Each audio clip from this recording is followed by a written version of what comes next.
Live from the local station, this is Weather Authority Weekday.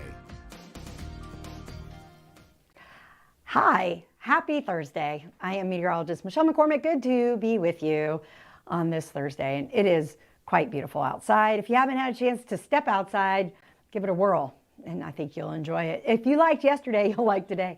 Very similar. Here's a look at the Jacksonville International Airport, and it is a hub of activity through here this morning already. Planes coming and going, coming and going, coming and going. Always check ahead, though, with your airline to see if you have any delays, especially these days, as we've been reporting all morning about the airports and delays possible with the air traffic controllers and the FAA. Jacksonville is not listed on that airport list of slowdowns, but some other Florida ones are. Check it out online at news4jax.com. All right, currently it is 71 degrees. Yeah, it's already warming it up quite nicely. We're going to be very close to 80 degrees again today, like we were yesterday. So that humidity, well, we had some foggy conditions across the area. That's all burned off as well. This is a look at the Morningstar Marina. You can see the flag flying high and proud. Oh, glory, at 70 degrees. Out here at the beaches, it says there's no wind. You tell me, is there no wind? I mean, look at the flag. That to me is clearly wind propelled. So anyway, we'll just kind of move on from that. All right, from the marina in Mayport to the beach in St. Augustine from our Guy Harvey Resort camera. High tide was at 8 o'clock this morning, so we're 2 hours into that. And then low tide rolls around again around 2:30 this afternoon, but that's lots of people out here on the beach. It is an absolutely beautiful day, moderate current risk across the area, moderate to low. The waves look pretty nice to me. And then here's your area-wide temperature map. All right, from 72 in Gainesville to 70 in McClenny, 72 in Brunswick, mid-70s, or mid-60s rather, Green Cove and Orange Park. Now, they did have some dense fog through that area this morning, so I'm not surprised that those temperatures are having a hard time creeping out of the 60s. They'll be in the 70s here shortly, and then we'll be close to 80 today. So Futurecast shaping up like this. This is at 11:15 on the Futurecast. Some cloudy conditions across the area. That cold front's pushing on out, but what we have coming up is a big change in our weather. We have a couple days before the big change really does arrive, but we do have some dry air in our atmosphere. And even though it feels humid out there, this front that's coming through will bring in some super dry air even behind it. And with the dry air in front of it and the dry air behind it, it's not going to allow for a lot of opportunity for thunderstorms and rain Saturday into Sunday. We'll see some light rain across the area and even an isolated thunderstorm. But with the dry conditions, really the only thing that we're going to have behind this cold front on Monday is cooler temperatures that are going to struggle. The highs are going to struggle to get out of the 50s. Yeah, you heard me right. Highs in the 50s. Monday and Tuesday and even into Wednesday will only be in the 60s. But alas, I get ahead of myself. So let's rewind and let's talk real quick about the tropics. Right. See how I did that? I went back in time. No, we talked about the tropics the next 7 days. The great news about tropical season is that it's coming to an end, right? That's the best thing about tropic season. I see a big hand pump over here. Francine, the producer, she's like, thank goodness, I'm done. But really, if you look at this is over the next 7 days. The wave tracker doesn't show anything developing in the Atlantic or the Caribbean or the Gulf. So that's the great news as we come to a close of the very turbulent 2025 hurricane season, ending with Melissa last week on a very bad note. Here is the highs today across the area. This is the west of town with temperatures in the upper 70s, low 80s from Alachua County, Putnam County, in through Clay, Union, Bradford County, Columbia, Baker County. You guys are all looking at highs in the upper 70s, low 80s. Now, yesterday, again, our high at the airport was officially 81 degrees. I think there's a chance we'll see that again today. So just keep in mind, it's beautiful weather. Get outside and enjoy it. A little light wind. And then in southeast Georgia, temperatures again in that upper 70, low 80 degree through Charlton, Ware, Homerville area, up through Brantley, Camden, Glenn counties. So everyone really getting a piece of that fall-like weather. Our average for this time of year is about 76, 77 degrees. And, well, I don't need to show you the heat index. That's the wrong graphic. So let's move on to the Greater Jacksonville Agricultural Fair. traffic. Okay, so today begins the fair. And, you know, this is the last time the fair is going to be in downtown Jacksonville. Yeah, kind of weird. It's been 70 years. 1955 was the first year of the fair.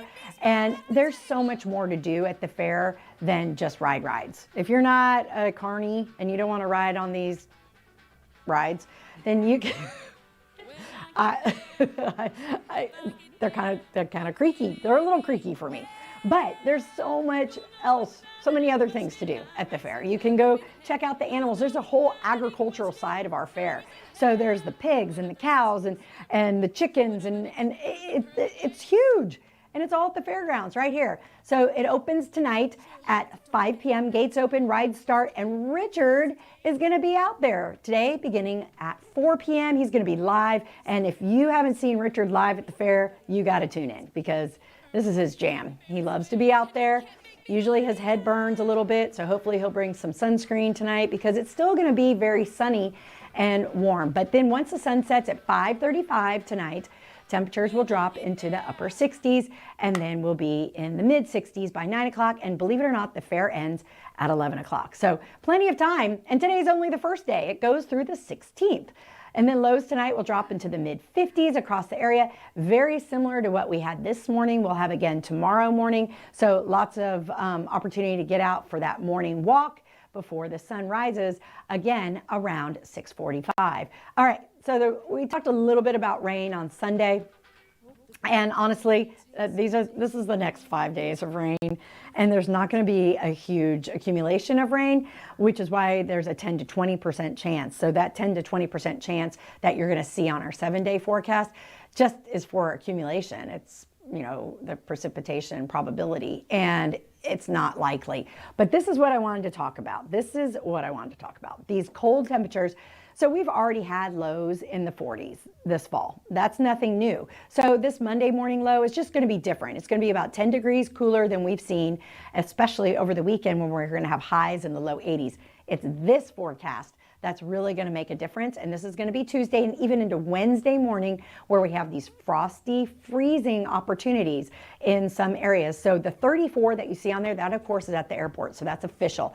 If we hit that 32 mark, it'll be our first freezing day of the fall 2025.